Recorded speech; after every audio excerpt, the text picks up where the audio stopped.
Alright, so this is Tesla Tim, if you guys can see me.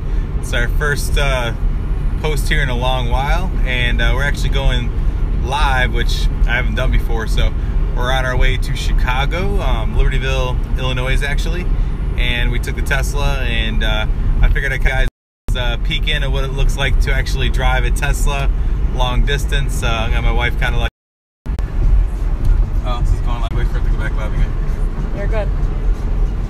Alright, so it looks like we have some bad connections here while we're driving, but so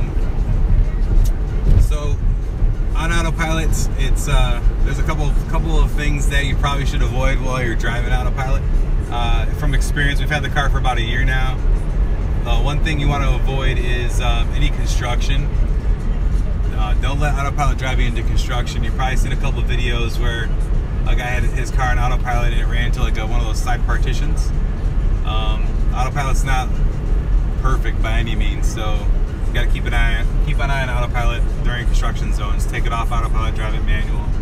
Also, by big rig trucks around corners. As I've been noticing lately when we're driving, like the big rig trucks, as soon as your car gets close to them in autopilot, it's like it loves to hug those lines close to it. It scares the crap out of my wife every time. So generally when that happens, I'll put my hands on the steering wheel and I'll, you know, kind of make sure it doesn't. You can actually help assist driving autopilot without taking it off autopilot.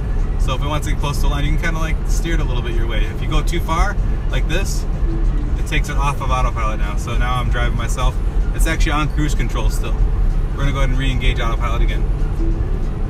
So we started our drive all the way from Buffalo, New York. And I would say like 90% of our drive so far has been on autopilot. We've been on the 90, which is a relatively straight, fast road. And it handles, you know, autopilot it just works like a champion. Like I really don't have any problems when we're driving on big highways. The only times we've ever had any issues have been if we drive on the back roads and there's not very good markings. Like the other day, my wife and I were driving, and we were actually driving. It's called County Road, Hunts Corners Road. It's in Akron, Clarence area, and there's a section where it's not marked very well, and the actual car didn't know what to do, and it kind of drove us off-road for a second. Freaked the crap out of my wife. Me too. I had to grab control of the steering wheel and kind of bring it back on the road. So right now we have a situation where where we're driving, there's actually a car behind me that's right on my butt. So what do we do in that situation? Do we just like let this car go? And because I can't really get over, there's a couple cars in my way. So I'm gonna actually speed up so I can get over. So all I have to do is just hit the up button on my cruise control or on autopilot, and it'll actually increase the speed. So I'm gonna go up to 80, and I'm gonna tuck myself in front of this car ahead of us here. And all you have to do that is just hit the blinker button, the blinker controller here, I don't know, gear shift or whatever, the blinker. And once you do the blinker, your car will actually get over if it's safe.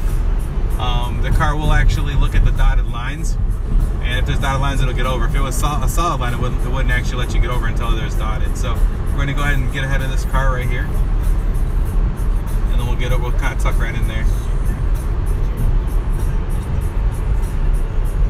Again, this is all autopilot right now. Here we go. I'm going to throw the blinker on, and it gets over. Easy enough. It's that easy. You have to make sure you do turn the blinker back off though.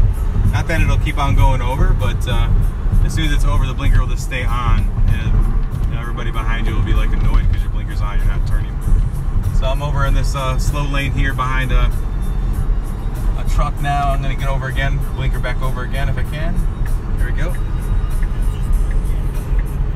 And now we're going to speed back up to I have it at 80. I'm going to crank it back down to 77. Pretty awesome.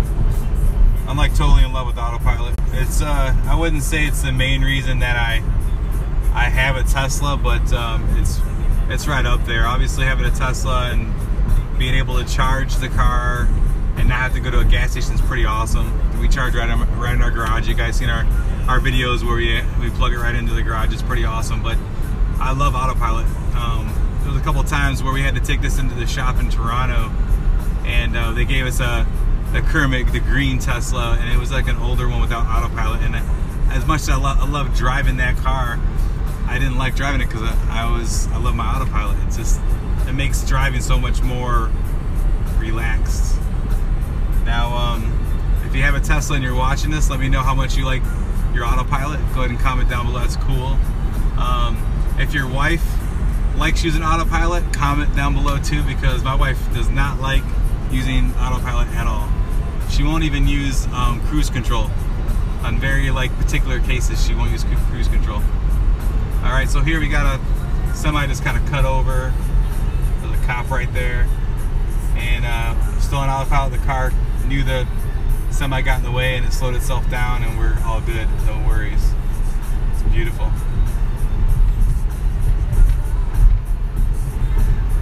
So this is kind of my setup when I'm driving here. I love to have my maps on top, and I love my my rear view camera down below.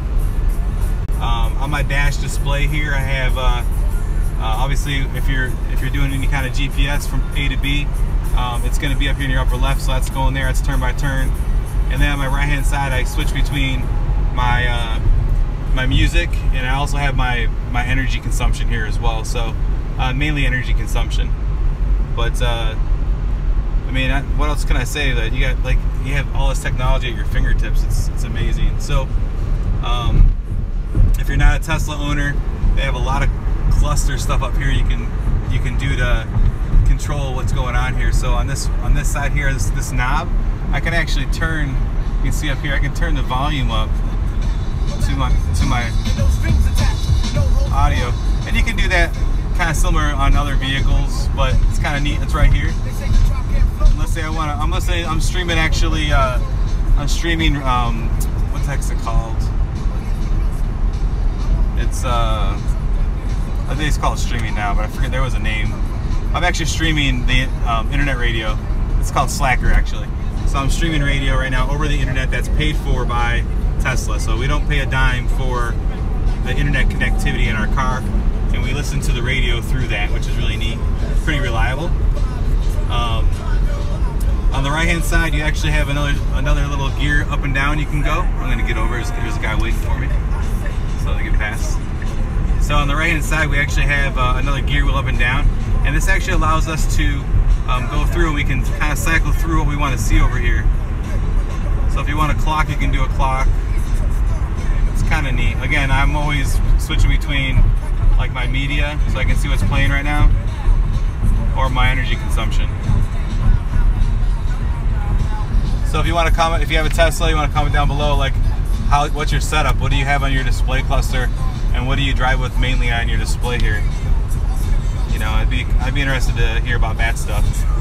So this is our first live broadcast, and we were kind of bored driving to Chicago. Kind of a neat little peek in. You can kind of look down here what we got going on down here below. Sure, go ahead and show that. So when I'm driving, I like Jolly Ranchers. And then we obviously, this down here is kind of a neat concept. These actually pop right out. So your cup holders down here, but if you need to clean, these things pop right out. So you can actually clean, which is really neat. And we actually, kind of a neat idea, I'm not sure if you guys have done this before if you own a Tesla, but if you're drinking something and it's actually warm out, a lot of condensation kind of gets down here and gets everything wet. So my wife actually takes a paper towel and folds it up and puts it underneath there, and then when you put your cup in there, it actually soaks up the moisture, and then when we get out, she just replaces it. That's kind of a neat idea. If you guys haven't done that before, it's something to think about. Is anybody watching in comments or anything? No. Probably don't have anybody watching at all. So. Can I finish? Yeah, let me, I'm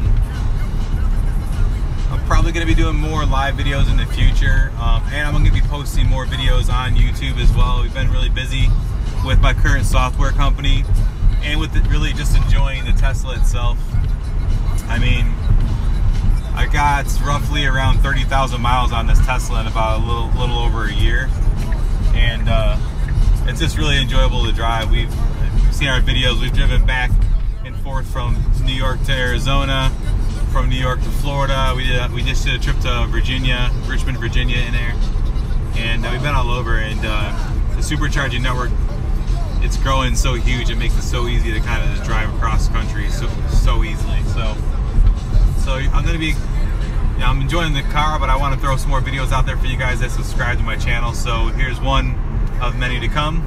So we're gonna head off over to Mishawaka, Indiana, and I'm gonna roll some film. I'm probably gonna post this whole trip on YouTube the next couple days, so you guys can see it, you know, what we did after this video and before this video.